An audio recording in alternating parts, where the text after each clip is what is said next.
अगर आप भी शेयर बाजार में ट्रेड करते हैं तो ये जानते ही होंगे कि कई सोशल मीडिया प्लेटफॉर्म पर अफवाहों की कई झूठी दुकानें लोगों को चूना लगा रही हैं। कई नामी बिजनेस चैनल्स के एंकर्स और एक्सपर्ट्स की फेस वैल्यू का सहारा लेकर लोगों की मेहनत की कमाई से खेल खेला जा रहा है। लेकिन अब ऐसा नहीं हो सकेगा क्योंकि मार्केट रेगुलेटर सेबी ने ऐसे फेक सोशल मीडिया इन्फ्लुएंसर्स हैं और जो अनरेगुलेटेड प्रैक्टिस करते हैं उनकी दुकानें बंद करने की एक तरह से तैयारी कर ली है। नमस्कार, स्वागत है आपका स्वदेश विशेष में। मैं हूं आपके साथ प्रशांत पांडे। बढ़ा चढ़ाकर दावे करने वाले निवेश सलाहकारों की अब खैर नहीं। दरअसल सेबी निवेश सलाहकारों के भ्रामक विज्ञापन पर सख्ती के मूड में नजर आ रही है। सेबी ने शेयर बाजार पर ऑनलाइन सलाह देने वाले इन्फ्लुएंसर्स की बढ़ती संख्या के बाद सख्त रुख अपनाया है। सेबी ने निवेशक को जो सलाह देते हैं, जैसे रिसर्च एनालिस्ट हैं, उनके लिए एक नया विज्ञापन कोड जारी किया है। साथ ही सेबी की ओर से निवेश सलाहकारों और रिसर्च एनालिस्ट के लिए एक नया विज्ञापन कोड जो जारी किया गया है, उसमें क्या कहा गया है ये हम आपको बताएंगे। इसके साथ ही किस तरह से सोशल मीडिया पर जो फर्जी जो जानकारी की एक तरह से दुकानें चल रही हैं उस पर नकेल कसने के लिए कितना अहम है ये कोड, इसी मुद्दे पर हम आज चर्चा करेंगे। लेकिन जरा हम आपको समझाते हैं कुछ विशेष पहलुओं की तरफ कि सोशल मीडिया पर अगर गलत सलाह और झूठी जानकारियां आपने दी और खास तौर पे अनरेगुलेटेड जो प्रैक्टिस कर रहे हैं उन पर एक तरह की निगरानी सेबी की है और उनको बहुत ही क्लोजली मॉनिटर किया जा रहा है। अफवाहें फैलाने के लिए सोशल मीडिया का इस्तेमाल किया जा रहा है और इस पर निगाह बनी हुई है सेबी की। ज्यादातर जो दावे होते हैं वो बड़े बड़े दावे किया जाते हैं और बड़े प्रमाण दिए जाते हैं कि साहब देखो हमने करोड़ों कमा लिए, लाखों कमा लिए, और उस प्रमाण के पीछे की क्या सच्चाई है वो भी हम आपको बताएंगे। उसका भी बड़ा खेल है और इसके जरिए भोला भाला निवेशक फंस जाता है। कई नामी बिजनेस चैनल्स और जो जर्नलिस्ट हैं उनके चेहरों का इस्तेमाल किया जाता है, उन पर आने वाले एक्सपर्ट्स के चेहरों का इस्तेमाल किया जाता है। आप देखते हैं टेलीग्राम हो, यूट्यूब पर, वहां पर थंबनेल जो हैं वो फेक थंबनेल्स का सहारा लिया जाता है और इसके जरिए भोले भाले निवेशकों को फंसाया जाता है। और अब जो ये एक्शन है उसका असर क्या पड़ेगा वो समझ लीजिए। तो सेबी के इस एक्शन से जो निवेश है उसमें और ट्रांसपेरेंसी आएगी और ज्यादा ट्रांसपेरेंट होगा ये पूरा सिस्टम। शेयर बाजार में आम निवेशकों का भरोसा और ज्यादा बढ़ेगा। याद रखिए कि बहुत कोशिश हो रही है कि एक विकल्प के तौर पर शेयर बाजार में इन्वेस्टमेंट जो है वो और ज्यादा बढ़ाया जाए। गलत प्रैक्टिस करने वालों में एक डर का माहौल बनेगा। जब इस तरह के रेगुलेशन, इस तरह के नियम, इस तरह की सख्ती जब आती रहेगी तो एक फिल्टर होगा, लोग छटते जाएंगे। और जैसा मैंने कहा, शेयर बाजार में निवेशकों के लिहाज से जागरूकता बढ़ेगी, निवेश को लेकर जागरूकता बढ़ेगी, जो कि बेहद जरूरी है। शेयर बाजार, जैसा मैंने कहा कि एक विकल्प के तौर पर कोशिश लगातार हो रही है कि इसे मजबूती से आगे बढ़ाया जाए। इस निवेश के विकल्प के तौर पर तभी आगे बढ़ सकता है जब यहां से वो जो फेक लोगों का दायरा है वो खत्म होगा। और जब ये फिल्टर बढ़ेगा तो जाहिर है निवेशकों की संख्या, निवेशकों की तादाद भी तेजी से बढ़ेगी।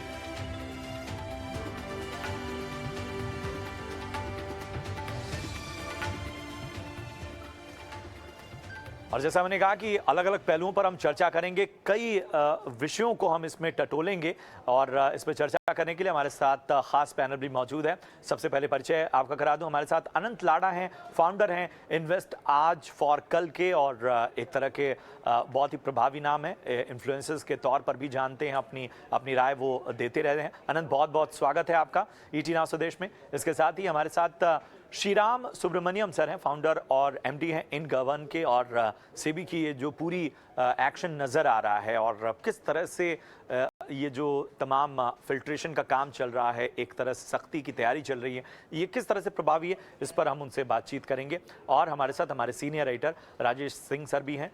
सबसे पहले राजेश सर, मैं आपके पास आना चाहूँगा, क्यों ज़रूरत पड़ती है इस तरह के तमाम हम देखते हैं वक्त वक्त पर नियमावलियों की, रेगुलेशंस की, डायरेक्शंस की, हम फाइनेंशियल लिटरेसी की भी बात करते हैं, हम बात करते हैं कि बहुत सारी चीज़ों में अब ट्रांसपेरेंसी जो बढ़ गई है, लेकिन डिजिटल दुनिया का जो खतरा है वो इस तरह की प्रैक्टिसेस को और ज़्यादा बढ़ा रहा है। किस तरह से आप देख रहे हैं?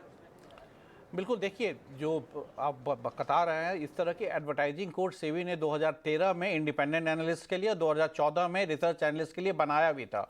लेकिन उस समय से लेके अब तक में सोशल मीडिया का इन्फ्लुएंस काफ़ी ज़्यादा हो गया है मार्केट पे ट्रेडिंग में, चाहे वो यूट्यूब के थ्रू हो, ट्विटर के थ्रू हो, इस तरह के थ्रू, जिसमें काफ़ी तरह के इन्वेस्टर्स को इन्फ्लुएंस किया जाता है कि आप मार्केट में पैसे को दोगुना चौगुना बहुत ज़्यादा बढ़ा चढ़ा कर दिखाया जाता है।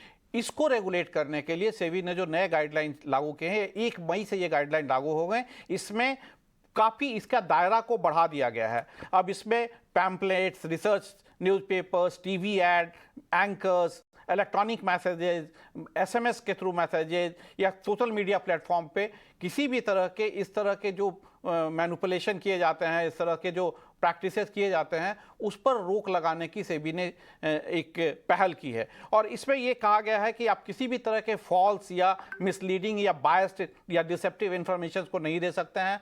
आप किसी भी तरह से निवेशक को ये नहीं कह सकते हैं कि एश्योर्ड रिटर्न मिलेगा आप मार्केट में लगा के।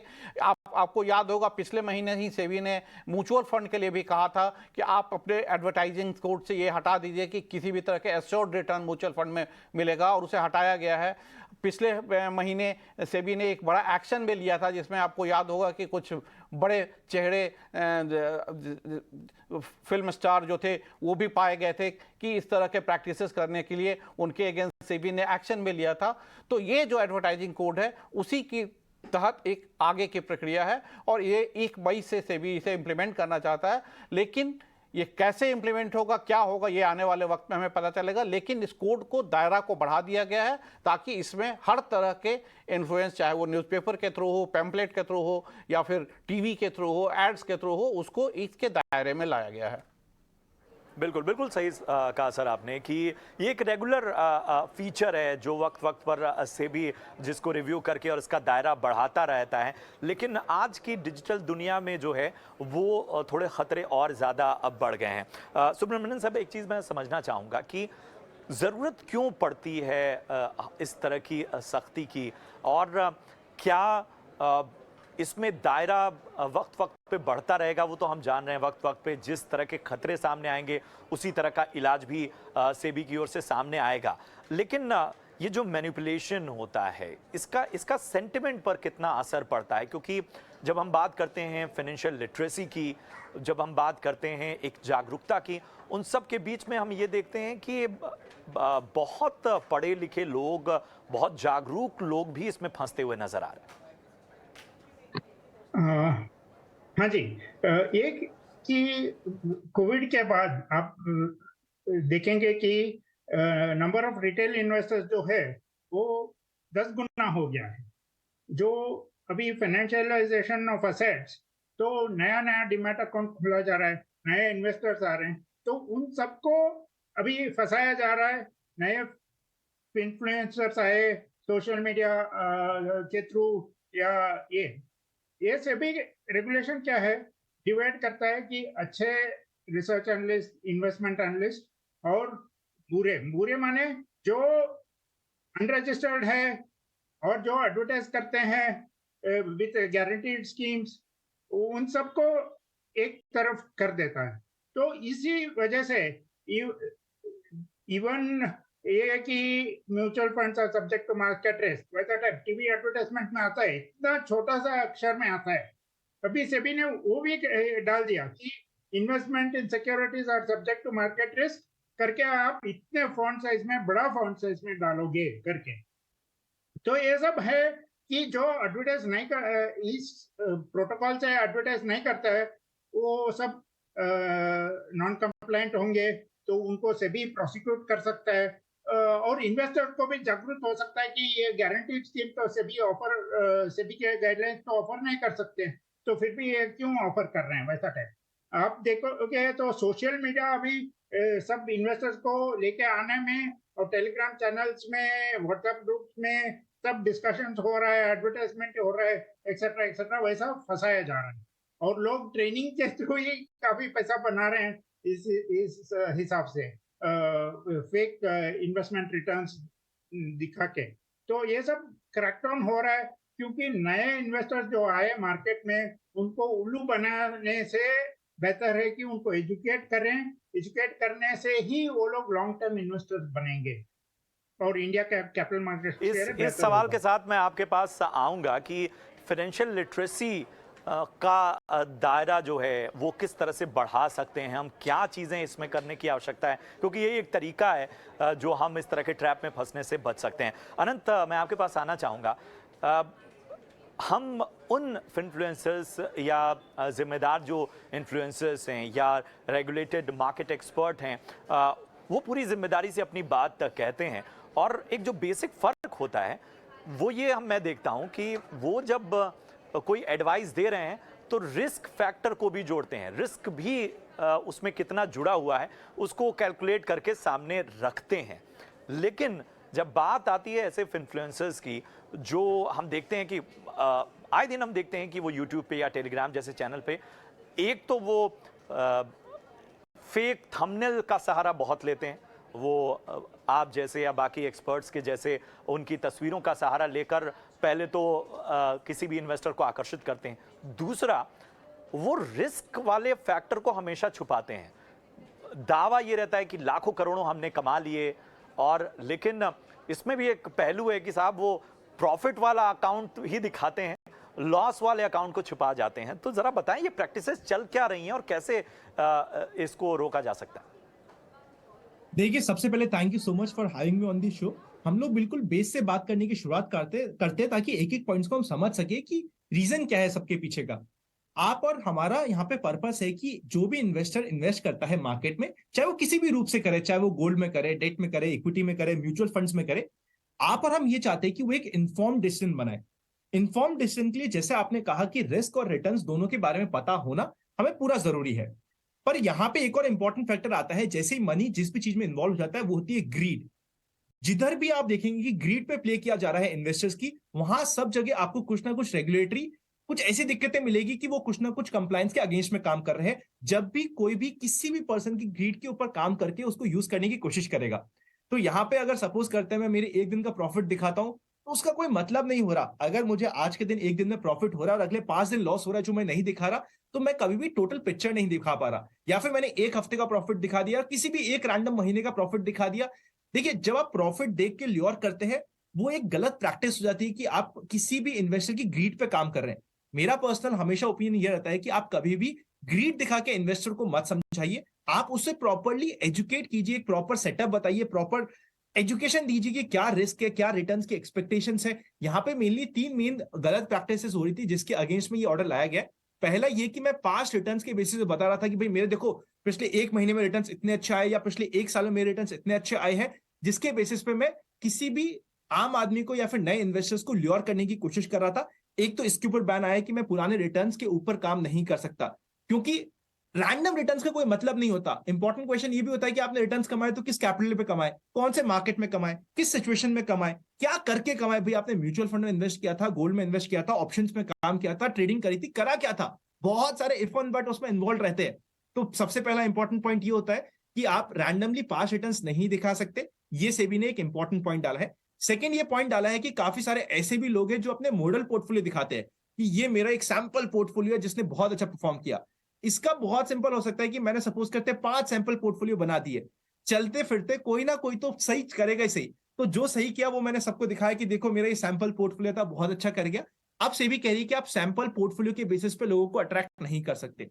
तीसरा इंपॉर्टेंट पॉइंट ये है, best advisor, India's number 1 advisor, one of the best advisor. ऐसी टैगलाइंस को आप यूज नहीं कर सकते जो अननेसेसरी किसी भी इन्वेस्टर को यूज कर रहे हैं, या फिर इन्वेस्टर्स की ग्रीड को अट्रैक्ट कर रहे हैं कि देखो मैं नंबर 1 हूं, आप आ जाओ मेरे पास तो आप भी नंबर 1 से काम करवाओगे। तो ये मेन 3 पॉइंट्स आए जिसके ऊपर सेबी ने ध्यान दिया है। आई थिंक जितनी ट्रांसपेरेंसी आएगी उतना इन्वेस्टर्स के लिए अच्छा है। तो ये विन विन सिचुएशन होने वाली है दोनों के लिए। और जितने भी ऐसे लोगों की आप बात करें जो फेक काम कर रहे हैं, मेजॉरिटी आप ये पाएंगे कि वो बहुत ज्यादा छोटे लोग हैं या बहुत ज्यादा नए इन्फ्लुएंसर्स बनने की रेस में, जल्दी पैसा कमाने की रेस में, जो ये गलत प्रैक्टिसेस की तरफ जा रहे हैं। I am very happy to share कि जितने भी हमारे सर्कल में है या फिर जो एक लेवल के ऊपर जा चुके हैं, सारे मेच्योर्ड लोग हैं, वही बढ़ पा रहे हैं। तो इवेंचुअली जितने भी इन्फ्लुएंसर्स भी बनना चाहते हैं, उनका मेरे लिए सिंपल सा ओपिनियन रहता है कि अगर आप लॉन्ग टर्म में काम करना चाहते हैं तो लॉन्ग टर्म गेन पे सस्टेनेबली ग्रो करने पे फोकस कीजिए, तभी आप लंबे समय तक इस मार्केट में टिक पाएंगे। वरना आप सभी को पता है कि quick gain are usually quick poor theories, कि अगर आप जल्दी पैसे कमाने के पीछे जाएंगे तो जल्दी आप पुअर जरूर हो सकते हैं किसी ना किसी तरीके से इस मार्केट में। बिल्कुल, बहुत अहम बात आपने कही और यही चीज़ समझने की ज़रूरत है कि और मेरे ख्याल से एक कंसर्न जो है वो ज़िम्मेदार एक्सपर्ट्स और इन्फ्लुएंसर्स के बीच भी है, क्योंकि ये जो तादाद है जैसे जैसे इन्वेस्टर्स बढ़ रहे हैं वैसे वैसे नए नए इन्फ्लुएंसर्स और फेक इन्फ्लुएंसर्स की तादाद बढ़ रही है। तो इन्फ्लुएंसर्स जो हैं, जो जेन्युइन इन्फ्लुएंसर्स हैं, वो इससे कितने परेशान हैं, वो इसे कितना बड़ा खतरा देख रहे हैं, इस पे भी मैं बात करूंगा अनंत आपसे। लेकिन राजेश सर, मैं एक चीज़ समझना चाहूँगा, क्या डिजिटल जो एक्सप्लोरेशन है या डिजिटल दायरा है जहाँ पर बहुत सारी चीज़ों को मॉनिटर ना कर पाना एक बहुत बड़ी चुनौती है, ये एक वजह बनती जा रही है इस तरह की प्रैक्टिसेस की, या आप कुछ और भी वजहें देखते हैं? में मेनली रिटेल इन्वेस्टर्स को फंसाया जा रहा है, उनका फ़ायदा उठाया जा रहा है। और जब तक ट्रांसपेरेंसी नहीं आएगी किसी भी इन्फ्लुएंसर्स का या किसी भी सोशल मीडिया पे इस तरह के एनालिस्ट का या रिसर्च एनालिस्ट के बातों का या उनकी चीज़ों का, तब तक ये संभव नहीं है। लेकिन ये एक बहुत मुश्किल सी चीज़ है। हम नहीं ये नहीं मान सकते कि सेबी ने जो गाइडलाइंस सिर्फ जारी किए हैं उस गाइडलाइंस को इम्प्लीमेंट करना कितना मुश्किल होगा। जैसे कि उस गाइडलाइन में एक ऑप्शन ये है कि प्रायर अप्रूवल लेना होगा रेगुलेटर से किसी भी एडवर्टाइजमेंट में। ये कितना फीजिबल है? क्या कितने लाखों इस तरह का एडवर्टाइजमेंट आते रहते हैं और एनालिस्ट हैं जो कि सेबी से रजिस्टर्ड भी हैं, वो कैसे इस तरह के इसको सेबी कैसे मैनिपुलेट करेगा, कैसे वो हर प्रायर अप्रूवल देगा?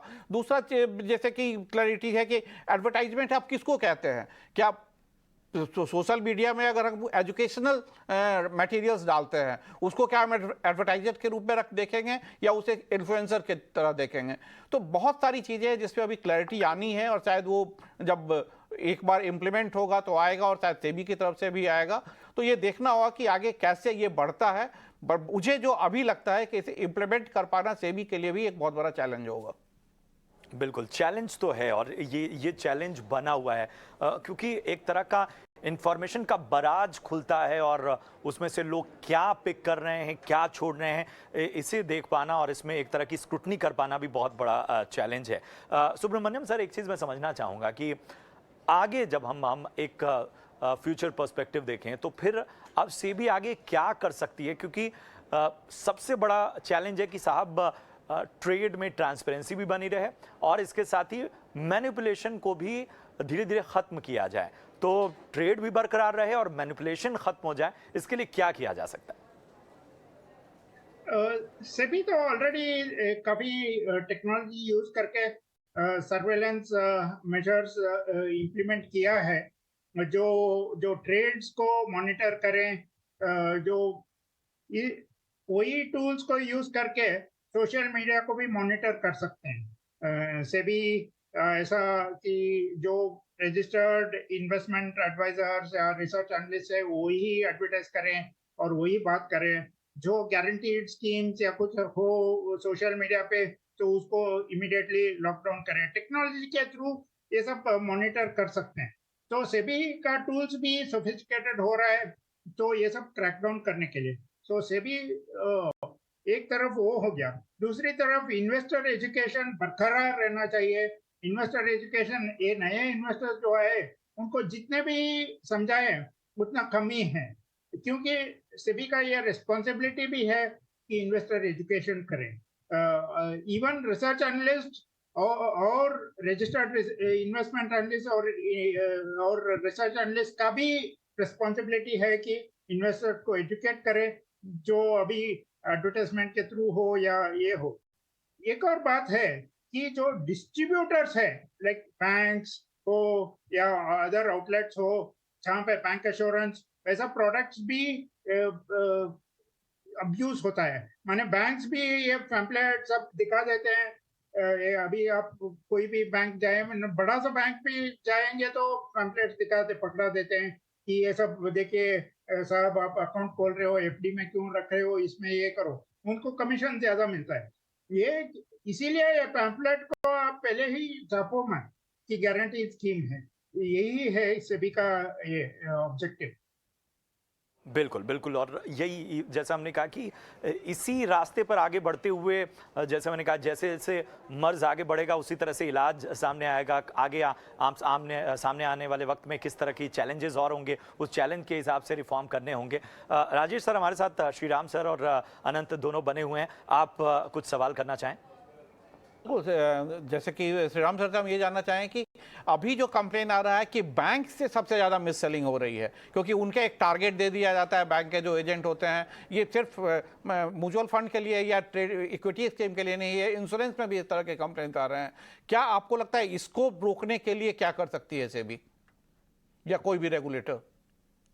हाँ जी, ये वही दो तरफ है। एक तो डिस्ट्रीब्यूटर्स लाइक बैंक हो या कोई भी और डिस्ट्रीब्यूटर्स हो, उनको तो ये बिल्कुल सख्त ऐसा एडवर्टाइजमेंट करने का ये बंद किया जाए। दूसरा बात है कि इन्वेस्टर्स को और भी एजुकेट करें कि अभी सेबी ने इसीलिए स्मॉल टाउन्स से कितना AUM आ रहा है एक्सेट्रा म्यूचुअल फंड्स को टारगेट दिया था और पुश किया था कि Tier 3 टाउन्स को जाके, इसीलिए इन्वेस्टर एजुकेशन जितना भी हो सके इंटरनल टाउन्स ऑफ इंडिया वो कमी है।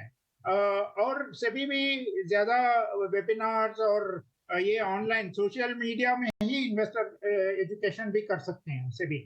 और दूसरा बात ये है कि ये बैंक्स पे एडवर्टाइजिंग और जो भी हो वो भी ऐसा गारंटीड स्कीम्स हो या कैसा प्रिंट होना चाहिए, ये सब थोड़ा मॉनिटर कर सकते हैं। अनंत लोढ़ा, हम आपसे ये जानना चाहेंगे कि ये जो एक क्लॉज है, जो सेबी की जो नई गाइडलाइन आई है कि prior approval from the regulator, उसके लिए रेगुलेटर एक कमेटी बनाएगी, उससे अप्रूवल लेना होगा आपको हर एडवर्टाइजमेंट, और ये कितना फीजिबल आपको लगता है? क्या इसको इंप्लीमेंट करना आसान होगा, या अगर करेगी सेबी तो उसके लिए किस तरह से इसको इंप्लीमेंट किया जाएगा?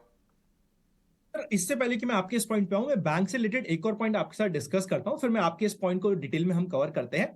देखिए, अभी बैंक से द्वारा सबसे ज्यादा मिससेलिंग होती है, उसका कारण ये भी है कि एक ऐसा इन्वेस्टर या एक ऐसा आदमी जिसके पास आजकल इंटरनेट का भी एक्सेस नहीं है या एक रेगुलर फोन का भी एक्सेस नहीं है, बिकॉज अबव 45-50 में है या रूरल एरियाज में है, उसका भी एक्सेस बैंक के पास होता है। इंडिया की सबसे बड़ी पब्लिक बैंक, मैं नाम नहीं लूंगा यहाँ पे, बट वहां पे आप देखोगे कि उन्हीं का सबसे बड़ा म्यूचुअल फंड एक्सपोनेंशियली ग्रो कर रहा है बैक टू बैक, और उनका जो मेजर बिजनेस आ रहा है वो आ रहा है रिटेल क्लाइंट से, वो भी छोटी जगहों से, एक ऐसे जगहों से या फिर ऐसे क्लाइंट से जो पहली बार इन्वेस्ट कर रहे हैं। तो वहां पे सबसे ज्यादा मिससेलिंग का जरिया हो रहा है। अभी तक जितना मेरे पास इन्वेस्टर्स की तरफ से कंप्लेन आ रही है या सुनने में आ रहा है, वो मेन पॉइंट ये आ रहा है कि उन्हें कोई भी बैलेंस एडवांटेज टाइप का फंड भेज दिया जाता है, ये बोलते हुए कि भैया ये 10% वाली एफडी है, जो कंप्लीटली मिस सेलिंग हो जाती है, जो म्यूचुअल फंड का नाम इन दी लॉन्ग रन खराब करती है इन्वेस्टर के दिमाग में, क्योंकि उसका माइंडसेट था कि भाई मुझे एफडी मिल रही है 10% वाली, पर इन रियलिटी उसका पैसा इक्विटी में भी जा रहा था। तो वहां पे प्रॉपर एक गाइडलाइन होनी और ज्यादा जरूरत है एज कंपेयर टू कि ऑनलाइन वाले लोग तो वैसे भी 10 जगह देखने के बाद वो इन्वेस्ट कर रहे हो। जैसे जैसे स्कैम सामने आ रहे हैं, ये नंबर ऑफ स्कैम रिड्यूस होते जाएंगे, बिकॉज इन्वेस्टर इतना ही अवेयर होता रहेगा, बिकॉज यंग इन्वेस्टर है, हो सकता है छोटा मोटा अमाउंट कहीं पे एक आध जगह उसका स्कैम हो गया हो, पर वो बहुत जल्दी सीख जाएगा। पर एक ऐसा पर्सन जिसको इन्फॉर्मेशन का एक्सेस नहीं है, वहां पे सबसे ज्यादा रिस्क हो जाती है। और रही गाइडलाइंस की, भाई जिस तरीके से म्यूचुअल फंड के इन्वेस्टर अवेयरनेस प्रोग्राम्स होते हैं, तो इन्वेस्टमेंट अवेयरनेस प्रोग्राम्स की एक प्रीसेट पहले से कंप्लीट गाइडलाइन है, कंप्लीट पीपीटी है, जिसके ऊपर हम बात करते हैं जो मेजर टॉपिक होते हैं। तो ये आप बिल्कुल सही कह रहे हैं सर कि एक रेगुलाइज करना कि किस तरीके से एडवर्टाइजमेंट होगा बहुत डिफिकल्ट होगा, जब तक एक complete set of may be 20-30 types of advertisement जो प्री अप्रूव्ड हो रहे हैं, ऐसी कोई लिस्ट मिल जाए कि भाई ये सारी चीजें हैं जो आप कर सकते हो विद द फॉर्मेट, कि भाई ये फॉर्मेट है जो आपको फॉलो करना पड़ेगा, वो एक बेटर तरीका हो जाता है इस कंप्लीट चीज को कैटर करने का। क्योंकि जब हजारों लोग एडवर्टाइजमेंट करने का अप्रूवल मांगेंगे, पता चले वो अप्रूवल मिलने में मुझे 6-6 महीने लग रहे हैं, तो वो उसका यूज केस काफी दिक्कत में हो सकता है। पर उसी के अगेंस्ट में अगर हमारे पास एक प्री अप्रूव लिस्ट हो विद द सैंपल एडवर्टाइजमेंट, वो एक की टू द प्रॉब्लम हो सकता है। बिल्कुल बिल्कुल, अहम बात आपने की। और समय का मैं एक आखिरी सवाल मैं अनंत आपसे लेना चाहूँगा। आप लोगों के लिए कितनी बड़ी चिंता बनते जा रहे हैं ये जो फेक इन्फ्लुएंसर्स हैं?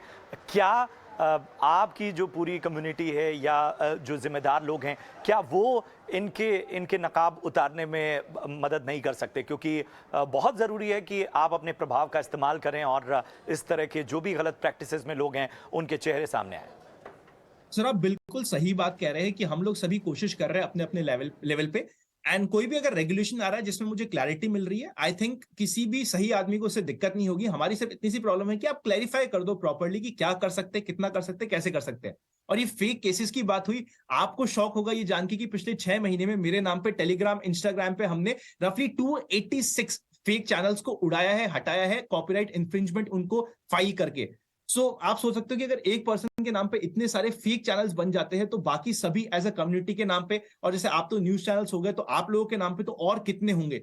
तो रेगुलेशंस में देखिए हो ये रहा है कि अगर मेरे नाम से भी कोई फेक चल रहा है तो लोगों को लग रहा है कि ये मेरे नाम से है, तो इसलिए हमें प्रॉपर्ली वेरीफाइड होना और जितने भी हमारे अगेंस्ट में उसके अगेंस्ट में कॉपीराइट इंफ्रिंजमेंट फाइल करके उन सभी को हटाना, ये हमारी रिस्पॉन्सिबिलिटी बनती है ताकि कोई भी आम निवेशक उसका शिकार ना बने। तो हम लोग उसमें कोशिश भी कर रहे हैं। आई नो एक टीम अलग सेट करनी पड़ती है, थोड़ा सा एफर्ट्स लगता है, पर थोड़ी सी मेहनत तो हम भी कर सकते हैं। It is part of the game. So जैसे जैसे मेन हमारा फोकस होना चाहिए लिटरेसी फैलाने पे, तो लिटरेसी फैलाने में थोड़े बहुत ऑब्स्टिकल जरूर आएंगे, बट आप जैसे लोगों का साथ रहेगा तो आई एम वेरी श्योर सही लोगों तक सही इंफॉर्मेशन जरूर पहुंचेगी।